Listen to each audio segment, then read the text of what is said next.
Greetings, welcome to W10U3 Criterion 9 Student Support and Governance 3. In the previous unit, we understood the SCR requirements related to Criterion 9 Student Support and Governance, but we looked at the sub criteria 9.4, 9.5 and 9.6. We will continue with the same criterion in this unit also. Now, we will understand the SCR requirements related to sub criteria 9.7, 9.8, 9.9 and 9.10. All of these are still under sub criterion or under criterion 9, which is student support and governance. So, 9.7 is budget allocation, utilization and public accounting at institute level. Allocation of marks 12, same for both tier 1 and tier 2 institutes. What are the guidelines for the budget allocation? This is an extremely important aspect. This is also related to transparency, and many institutes do not have proper information regarding the budget allocation maintained in a transparent manner, and usually that will be viewed with utter disfavor by the visiting committee. So, the guidelines are: provide a summary of the financial year's budget and actual expenditure incurred exclusively for the institution. The trust may be running several institutes, but we are to provide the financial year's budget and actual expenditure incurred exclusively for the institution. The budget should be approved by the competent authorities, which means that institute's board of governors or governing body or governing council, whatever be the name, the highest body of the institute responsible for approving the budget allocations. It must go through a proper process, and there must be records of approval by the competent authorities, and that must happen before the start of the financial year. So, it must be planned well ahead. It must have been placed before the governing body or governing council well in time for them to deliberate, and based on those discussions proper approvals must be recorded. If the management oversees multiple institutions, exclusive audited records for each institute must be provided and made available on the institute's website. Do not mix up the budgets for different institutes. If the management is responsible for multiple institutes, show the budgets separately for each of them. Data is to be provided for 3 financial years. Notice 3 financial years, not academic years, 3 financial years. So, CFY minus 1, CFY minus 2 and CFY minus 3. Current financial year is still undergoing. So, the current financial year's activities may still not be complete. So, our records are available, should be available for current financial year minus 1, minus 2 and minus 3. So, what kind of information is to be provided in a summary form? This table shows it. Total income in the current financial year minus 1. So, from the student fees, from any government funds, any grants that are provided, any other sources, specify. If there is any other source, specify. Okay. Then the actual expenditure in the current financial year minus 1, total income, the actual expenditure. Then total number of students in the institute. Based on this, expenditure per student in current financial year minus 1. So, total income, actual expenditure, number of students, expenditure per student. This must be provided. Similar tables must be provided for CFY minus 2 and CFY minus 3. And though we are providing these details for 3 years, we do not ask for audited statements for all the 3 years, because for 1 year still it might be under the process.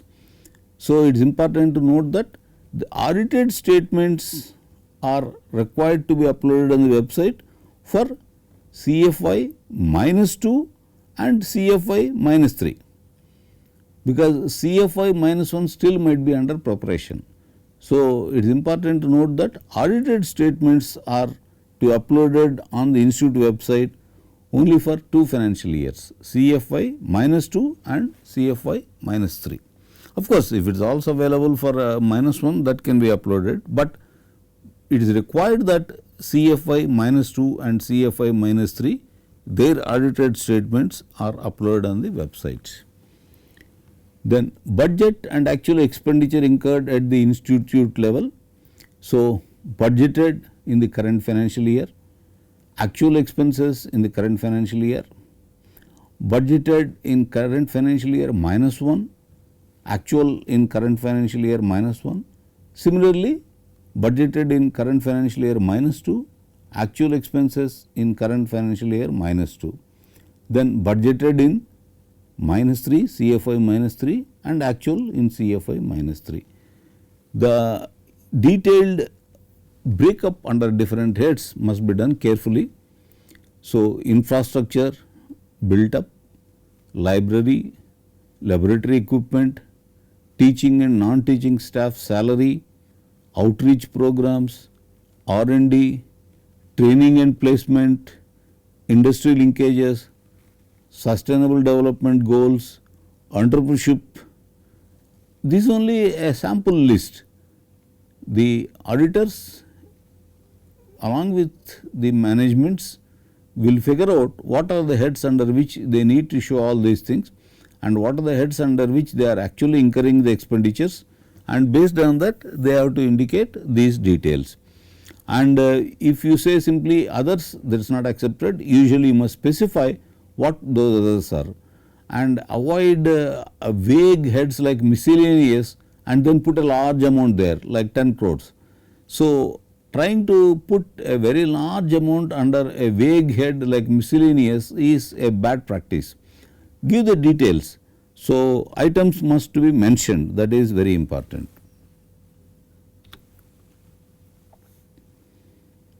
The evaluation guidelines are quantum of budget allocation for 3 years, 4 marks.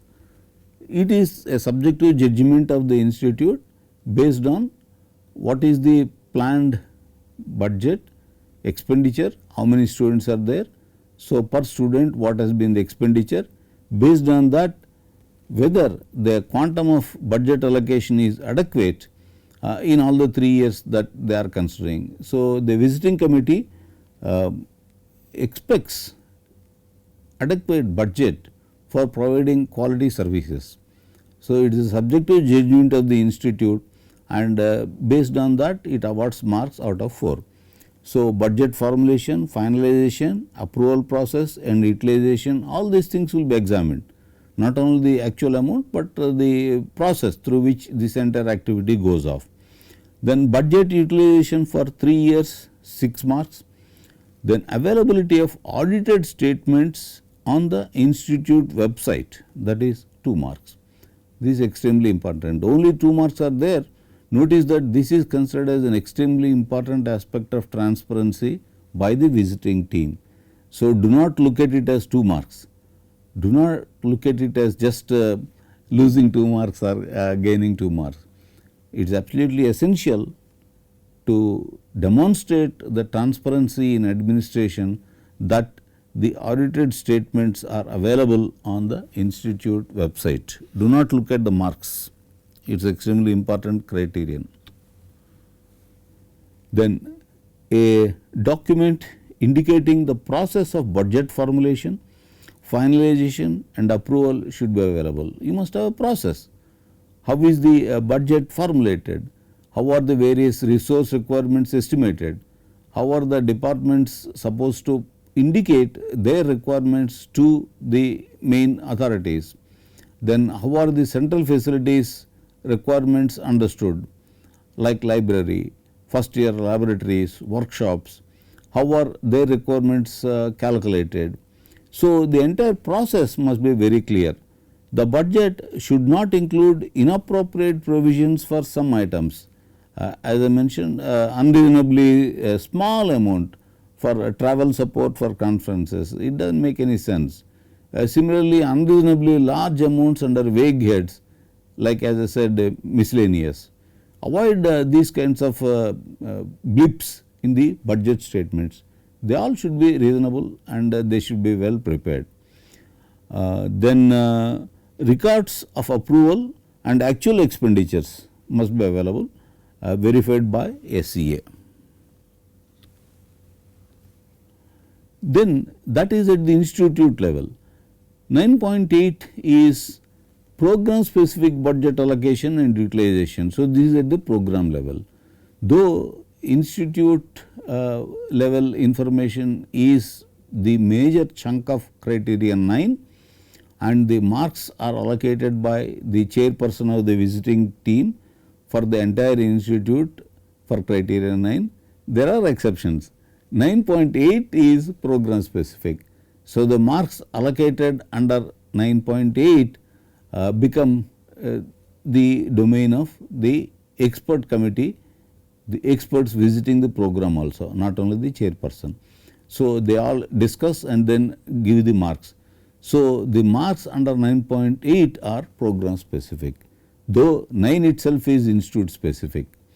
Okay. So, in this the program specific budget allocation and utilization are examined.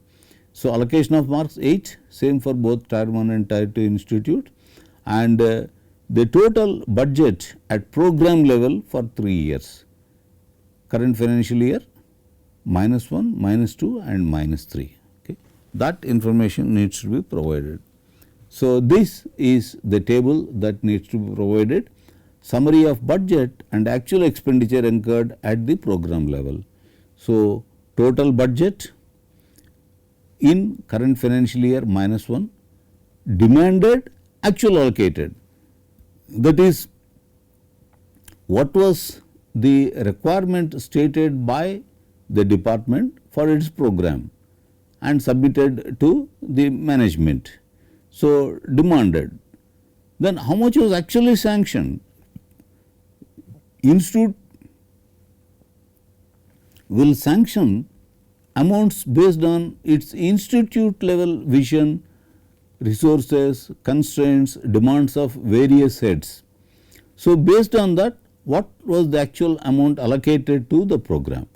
So, demanded, actual allocation, total budget in current financial year -1, then actual expenditure in current financial year -1. So, actual expenditure, if the actual amount allocated is more than the actual expenditure, which means that the program got allocated certain money, but it did not spend the entire money. So, the percentage spent becomes less than 100%. In general, it means that the institute has been liberal, but the program has not made good use of the resources allocated to it. Of course, it could mean that its planning was bad. In either case, generally it does not indicate a sound financial practice policy. But on saying that we should not give misleading data, we should give the factual data, and if there are genuine reasons why the amount allocated could not be spent, clearly indicate the reasons why the allocated amount could not be spent, there is no problem. And in case some kind of overdraft have been permitted, and if the department has spent more on the program than what has been allocated, of course, with appropriate approvals, have records of those also maintained. Okay. So, all these information must be available and truthful, and they must have been certified by the CAs also. So, total number of students in current financial year -1, expenditure per student. Now, similar tables need to be prepared for CFY -2 and CFY -3, and justification and process of budgeting to be listed. we must have clearly a policy how the budget is prepared program wise. That is, how are the resource requirements estimated, how are the growth plans taken into account in making the budgetary requirements, how are the stakeholders involved in the process of discussions. All these must be made very clear, and there must be records available indicating that these discussions have taken place, and the process by which they arrived at the budget estimates are all transparent. So, we must show these details. So, at the program level, just as we did at institute level, we must provide details of budget and actual expenditure incurred. So, budgeted in current financial year, actual expenses in current financial year till whatever be the date of the visit of the committee, because it might be happening in between. So, till the date what has been the expenditure, there is no issue. Whatever be the expenditure till date, indicate that information. Now, similar information is to be provided under CFI -1, CFI -2 and CFI -3, budgeted actual expenses. Once again, the actual heads under which these amounts are shown must be carefully worked out. All the substantial expenditure heads must be present in the table, and vague heads must be completely avoided, and amounts must be clearly spelt, and details must be clearly given in a broken up fashion whenever we try to club them under general head like miscellaneous expenses. So, laboratory equipment, software, sustainable development goals related activities, support for faculty developments, research and development, industrial training, industry expert internship, then various things like this, but avoid vague heads, that is very important. Okay. Then the evaluation guidelines are again quantum of budget allocation for 3 years based on the department's vision, mission, the number of programs that it is running, its plans for future growths, the admission strength, its PG programs and PhD programs. Taking all these into account, what is the relative quantum of budget that has been allocated to the program? It will be a subjective judgment by the visiting committee, and they will decide whether the quantum of budget allocation is reasonable, allowing quality services to be rendered to the students. So, there are 3 marks, and there must be clear documents of how budgets are formulated, finalized, approval process and utilization of the budgeted amount. Then budget utilization for 3 years, there are 5 marks for that. Effective utilization, the program must make effective use of the funds allocated to it. So, effective utilization of the budget allocated. Verification for at least 2 of the 3 assessment years is done by the visiting team.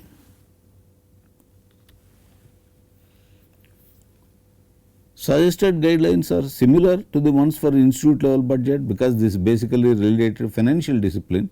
So, the guidelines are quite similar. A document indicating the process of budget formulation, finalization and approval should be available.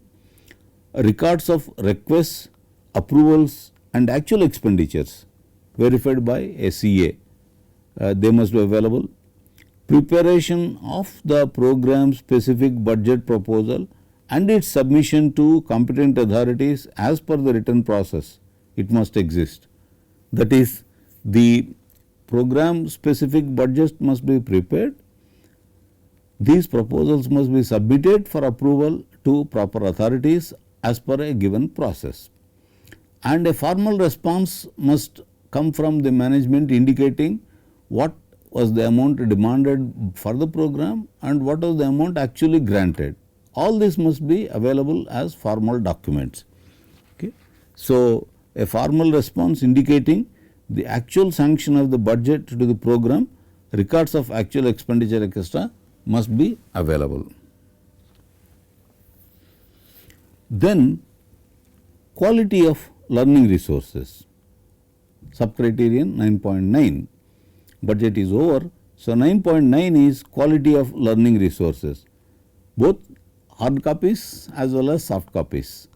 So, the learning resources are extremely important. So, what is the quality of the learning resources provided in the program, in the institute level as well as at the program level.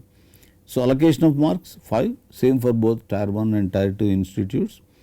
Provide details of available learning resources, including e-resources. E-resources can be e-books, journals, back copies, patent informations, copyright informations. It can be a variety of resources which are required. So, the e-resources can be quite extensive, and there are several support schemes available from the government of India regarding these schemes. So, if the institute is making use of these resources, please indicate the use of those resources also, but indicate all the resources which are available. It also include any hard copies that you are still maintaining, journals, books, conference proceedings, include all the details fully. Indicate information on the accessibility of the above resources to students. Are all the resources freely available and accessible to the students, or are there any restrictions? Regarding the access, what kind of timing constraints are there? What are the periods for which the library is functional? And when the library is closed, does the institute provide a mechanism for the students to access online resources? Can the online resources be accessed from the hostels, from the laboratories? So, there are several issues like this. So, please clearly indicate all the facilities that are provided by the institute. Describe the support provided to students for self-learning activities, which includes not only access to the resources, but access to the facilities itself. So, clearly indicate what kind of facilities are available to the students for self-learning resources, and the awareness of that is also equally important. Students must be aware that self-learning platforms like SWAYAM or NPTEL, they are all available, and how they are to be accessed, that information must be known to the students. So, the evaluation guidelines are availability of relevant e-learning resources of the program under consideration, accessibility of the learning resources to the students. So, 2 marks and 3 marks. Okay. So, the availability of the learning resources and the accessibility, both are equally important. Then next subcriterion is 9.10, which is e-governance. Allocation of marks only 5, but considered as very important by the visiting team. It is same for both tier 1 and tier 2 institutes. What are the e-governance initiatives taken by the institute, which includes total office automation, avoiding stationery in unnecessary scenarios. So, what kind of e-governance initiatives are being taken by the institute at the central level, at the departmental level? So, sustainable practices in academic and learning management, campus wide computing resources and their accessibility and availability to support academic and professional activities for students and faculty. For students as well as faculty, they must be available and accessible at appropriate times. So, what kind of initiatives are being planned by the institute?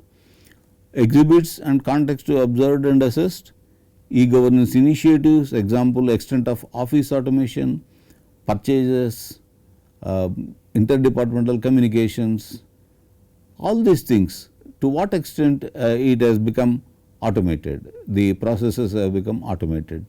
So, this is considered as an extremely important initiative from the sustainable practices perspective. So, the committee values these initiatives highly, though there are only 5 marks, this is extremely important. So, with respect to e-governance as well as e-resources, the visiting committee may inspect and verify during interactions with faculty and students several issues with respect to the e-governance. The availability, the available bandwidth of the internet vis-a-vis the total number of users, Wi-Fi availability, internet access in labs, classrooms, library and offices of all the departments.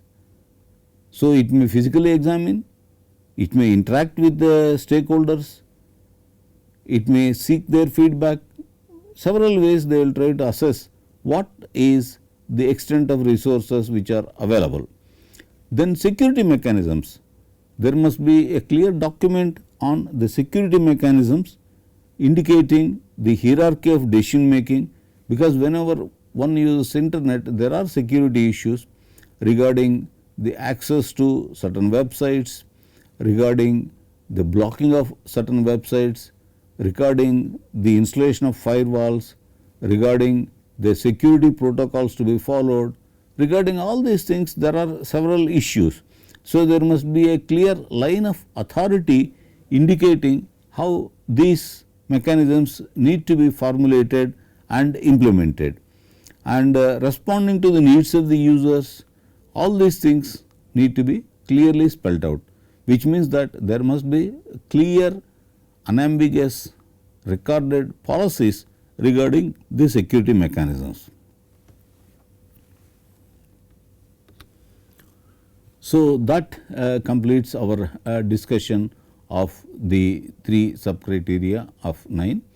In the next unit, that is W10U4, we will understand the SAR requirements of the remaining sub criteria 9.11, 9.12, 9.13 and 9.14. That will complete our discussion of criterion 9, student supported governance. So, in W10U4 we will look at the remaining sub criteria of criterion 9, that is 9.11 to 9.14. Thank you. We will meet again in the next unit. Thank you.